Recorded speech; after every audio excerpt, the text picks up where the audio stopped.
Oke, Assalamualaikum warahmatullahi wabarakatuh. Waalaikumsalam warahmatullahi wabarakatuh. Bersyukur atas nikmat Tuhan Yang Maha Esa. Pada kesempatan kali ini kita masih bisa berkumpul walaupun situasinya virtual ya Bu ya. Untuk tugas melaksanakan tugas kelompok, yakni pemahaman materi Universitas 3 tentang WOG of Government, yang tentunya based on tugas kita itu dari link YouTube yang dikasih oleh Bapak Rahmat Sugiarto. Untuk perkenalan dimulai mungkin dari saya, Beni Satriandi, instansi dari Kabupaten Serang. Kemudian lanjut Bu Nur Laila Sandika, juga dari Kabupaten Serang. Ibu Lailatul Fadlilah dari Kabupaten Serang. Ibu Yuniasari dari Kota Serang. Ibu Yusti Khairunisa dari Kota Serang. Kemudian berikut tayangan video yang dipaparkan oleh Bapak Henry Suwandana tentang memecahkan sekat-sekat dalam birokrasi. Kemudian dalam video tersebut terdapat yang dijelaskan 5 indikator atau 5 level. Dalam sekatnya adalah sekat level pemerintahan, batas administrasi, sekat antar kementerian, lembaga, dan OPD, kemudian di internal organisasi, kemudian budaya, agama, dan mungkin bisa dijelaskan oleh masing-masing individu, mulai mungkin dari sekat level pemerintahan. Ada yang bisa menjelaskan dari video tersebut? Silakan. Oke, mulai dari Lela, siapa mungkin bisa dijelaskan. Oke, baik.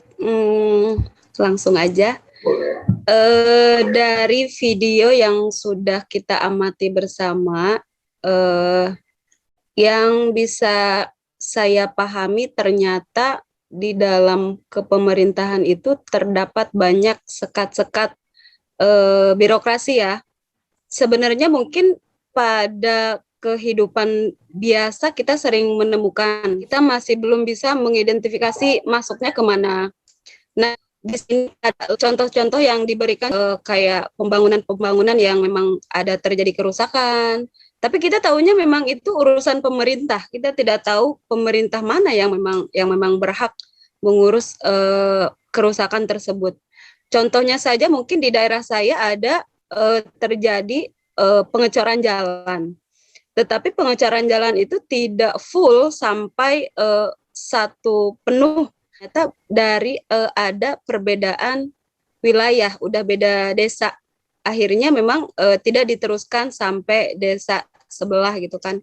Jadi artinya di situ adanya memang birokrasi tiap desa, tanggung jawab tiap desa. Ketika memang sudah batasnya, yaitu sudah diserahkan kepada desa yang bersangkutan. Nah, dari sini saja sudah terlihat bagaimana adanya sekat-sekat birokrasi ya. Tapi kita juga tidak bisa menyalahkan siapa-siapa karena memang itu tugas masing-masing. Ya, sependapat dengan Bu Lela bahwa memang dalam pelaksanaan suatu sistem pemerintahan memang di Indonesia kondisi yang ada sekarang memang seperti itu, bahwa dalam pelaksanaannya memiliki aturan, memiliki kebijakan, dan tidak bisa dilaksanakan tanpa mengindahkan aturan tersebut. Kita bisa lanjut ke sekat batas administrasi. Mungkin ada yang bisa dijelaskan dari video tersebut. Bu Yusti mungkin bisa? Ya, untuk batas administrasi yaitu sekat penentuan batas wilayah baik desa ataupun kelurahan, tidak hanya menyangkut ruang saja, tapi contohnya dari video itu 2 anak yang rumahnya berdekatan, cuma dia ingin masuk sekolahnya bareng, namun yang satu masuk siswa itu, tapi yang satunya tidak, karena yang satu orang ini ada batasan sekat administrasi, yaitu antara kabupaten dan kota. Contohnya seperti itu. Baik, berarti harapan ataupun goals dari Kementerian Pendidikan tentunya ya, bahwa dengan adanya zonasi untuk mendekatkan siswa dengan sekolah, namun implementasinya masih terdapat kondisi-kondisi yang menyebabkan harapan itu tidak terjadi. Mungkin untuk dari sekat antar kementerian lembaga dan OPD, mungkin saya sedikit bisa sharing terhadap diskusi ini. Di foto presentasi juga terlihat bahwa adanya tumpahan minyak di lautan, bahwa kita tahu lautan itu punya negara dan ada yang mengurusnya, misalkan Kementerian Kelautan misalkan seperti itu. Namun di luar itu dari minyak, B3 dan lain-lain segala macamnya itu juga ada urusan dari Kementerian Lingkungan Hidup misalkan seperti itu. Bahwa dalam kasus seperti ini memang harus ada suatu integrasi, suatu sinergitas antar kementerian dan lembaga, bagaimana menyelesaikan suatu masalah yang terdapat pada satu titik tertentu. Jadi tidak saling menunggu, tidak saling menyalahkan, ataupun harus satu koordinasi dengan satu tujuan yang sama. Baik itu dengan anak-anak putus sekolah, misalkan ada dinas perempuan dan anak, ataupun ada dinas sosial yang goals-nya harus sama, bagaimana menciptakan suatu kebijakan, suatu keputusan untuk anak-anak tersebut, walaupun dengan dinas ataupun kelembagaan yang berbeda. Itu yang saya tangkap. Kemudian untuk sekat di internal organisasi, dalam video tersebut ada yang bisa menjelaskan organisasi, mungkin Bu Nurlaila Sandika. Ya Pak, terima kasih buat kesempatannya. Kalau berdasarkan video yang kita amati bersama, itu kan dicontohkan dengan suatu dinas ya. Ada pembagian kerja, misalnya di Dinas Perpajakan dan Keuangan itu di suatu kota atau kabupaten dia dibagi berdasarkan objek atau bendanya. Ada yang satu lagi berdasarkan proses kerjanya. Dan itu juga saya alami Pak di instansi tempat saya bekerja, di mana terasa ada sekat di bagian internal organisasinya ya.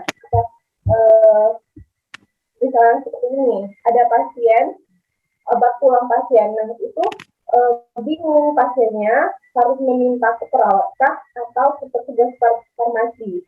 Di situ kita menemukan belum ada solusi masalahnya, SOP yang jelas gitu. Jadi saling dorong-dorongan sehingga pelayanan kepada pasien juga tidak maksimal. Yang saya pahami dari video tersebut seperti itu Pak, di internal organisasi. Oh, jadi harus ada mekanisme yang jelas ya Bu, dalam baik itu organisasi, internal organisasi, bagaimana untuk pelaksanaan, apalagi terhadap pelayanan ya Bu ya. Ya baik, selanjutnya terhadap sekat budaya, agama, dan lain-lain, mungkin terakhir berarti Bu Yuni. Silakan Bu. Baik, terima kasih. Dari video yang saya lihat, sekat budaya itu di mana adanya batasan-batasan tertentu dalam pelayanan publik, dalam pemberian pelayanan publik dari masyarakat, seperti misalnya program pembelajaran, kemudian pemerataan pendidikan, di mana oleh suku Baduy tersebut melarang anak-anak untuk mendapatkan pendidikan gitu, untuk belajar baca tulis gitu. Tapi setelah perkembangan zaman sih kan karena ada suku Baduy luar dan Baduy dalam ya, sekarang sudah ada anak-anak suku Baduy yang bisa belajar baca tulis gitu. Program pemerintah sudah bisa masuk sih. Dari diskusi ini kita mungkin bisa ambil benang merahnya kali ya Bu ya, Ibu semua, bahwa dalam suatu sistem pemerintahan tersebut memang tentunya bertujuan untuk masyarakat, ya, bertujuan untuk masyarakat. Terus dalam pelaksanaannya juga memiliki regulasi ataupun aturan-aturan yang dibuat untuk pelayanan ataupun jasa terhadap publik. Namun dalam pelaksanaannya, termasuk dalam video ini juga disebutkan bahwa masih terdapat masalah-masalah, problem-problem di lapangan yang disebabkan oleh sistem. Ya, ini adanya sekat, adanya ego sektoral dalam sistem pemerintahan tersebut yang menyebabkan goals yang ingin capai, tujuan yang diingin capai terhambat ataupun bisa terhenti. Gitu. Jadi mungkin ada hal-hal yang perlu diupayakan bahwa suatu sistem tersebut memang harus sinergi, harus saling integrasi. Dan di video pun menyebutkan bahwa ombaknya adalah ataupun jawaban akhirnya adalah suatu sistem informasi yang terintegrasi. Betul Ibu ya? Sistem informasi yang terintegrasi dan menjadikan seluruh instansi, lembaga ataupun organisasi yang terkait dalam suatu kegiatan dan pelayanan memiliki tujuan yang sama, baik itu dalam bentuk MOU, SPK dan lain-lain sebagainya.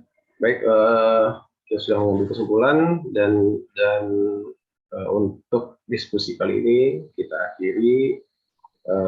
Semoga apa yang kita bahas kita bisa implementasikan di tempat masing-masing dan menjadi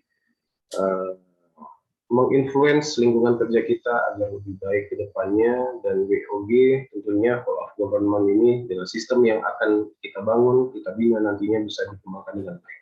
Amin. Terima kasih. Assalamualaikum warahmatullahi wabarakatuh. Waalaikumsalam warahmatullahi Warahmatullahi wabarakatuh.